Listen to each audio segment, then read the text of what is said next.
पूर्व बीजेपी नेता नुपुर शर्मा जी की कंट्रोवर्शियल स्टेटमेंट एक बार फिर से चर्चा का विषय बन चुकी है, क्योंकि भारत के national security adviser Ajit Doval sahab ने एक इंटरव्यू के दौरान इसके ऊपर अपनी राय रखी है। इससे पहले अजीत डोवाल साहब का नाम इस कंट्रोवर्सी से तब भी जुड़ा था जब ईरान के विदेश मंत्री की भारत यात्रा के दौरान ईरान के विदेश मंत्रालय ने दावा किया था कि अजीत डोवाल साहब ने उनको इस बात की अश्योरेंस दी है कि नुपुर शर्मा जी और नवीन जिंदल साहब के बयान के ऊपर वो इतनी कड़ी कार्रवाई करेंगे कि ये आगे के लिए एक एग्जाम्पल सेट हो जाएगा और भारत में दोबारा कोई इस तरह की स्टेटमेंट कभी नहीं देगा। ये खबर आते ही उस समय सोशल मीडिया साइट्स और खासकर ट्विटर के ऊपर काफी वायरल हो गई थी, जिसके बाद काफी सारे लोगों का आक्रोश देखने को मिला था। हालांकि उसके बाद ईरान ने भी 24 घंटों के अंदर अपने विदेश मंत्रालय की वेबसाइट से ये पूरे की पूरी स्टेटमेंट ही डिलीट कर दी थी, यानी बयान ही हटा दिया था। लेकिन इस बात की पुष्टि तब भी नहीं हो पाई थी कि क्या अजीत डोवाल साहब ने सच में ईरान के विदेश मंत्री को नुपुर शर्मा जी और नवीन जिंदल साहब के ऊपर कोई सख्त कार्रवाई का कोई आश्वासन दिया था या फिर नहीं।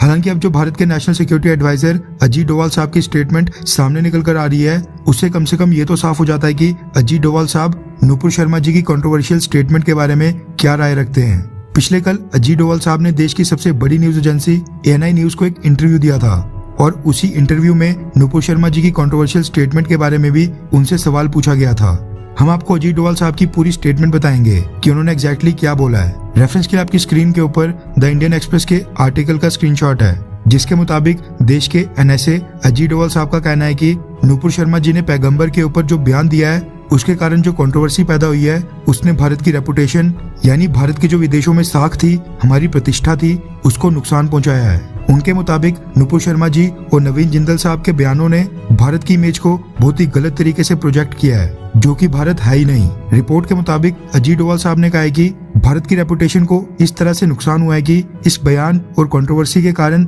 भारत के खिलाफ डिसइंफॉर्मेशन यानी भारत के खिलाफ अब दुष्प्रचार फैलाया जा रहा है और भारत की इमेज इस तरीके से प्रोजेक्ट की जा रही है जो सच्चाई से बहुत ही परे है। अजीत डोवाल साहब ने कहा कि शायद अब हमें उन सब देशों के साथ एंगेज करना पड़ेगा, उनसे बात करनी पड़ेगी और उनको मनाना पड़ेगा, यानी जो भी मुस्लिम देश नुपुर शर्मा जी के बयान से नाराज हुए हैं उनको भारत को मनाना पड़ेगा। अजीत डोवाल साहब ने आगे कहा कि आप ये देखोगे कि हमने अभी तक देश के अंदर और देश के बाहर जिन भी लोगों के साथ इस मुद्दे के ऊपर बातचीत की है, हमने उन सबको कन्विंस कर दिया है, यानी उन सभी को मना दिया है। मतलब कि भारत की जो सरकार है वो देश के अंदर जो भी मुस्लिम देशों की एम्बेसीज हैं, यहाँ पर मुस्लिम देशों के एम्बेसडर हैं, उनको हैंडल कर रही है। और जो विदेश में मुस्लिम देशों में भारत की एम्बेसीज हैं, वहाँ के भारतीय एम्बेसडर और भारतीय डिप्लोमेट्स उस देश की सरकार को समझा रहे हैं और कन्विंस कर रहे हैं कि जो नुपुर शर्मा जी और नवीन जिंदल साहब का बयान है वो पूरे हिंदुस्तान की राय बिल्कुल नहीं है और पार्टी ने उनके ऊपर कार्रवाई कर दी है। वैसे देखा जाए तो ये हमारे नेशनल सिक्योरिटी एडवाइजर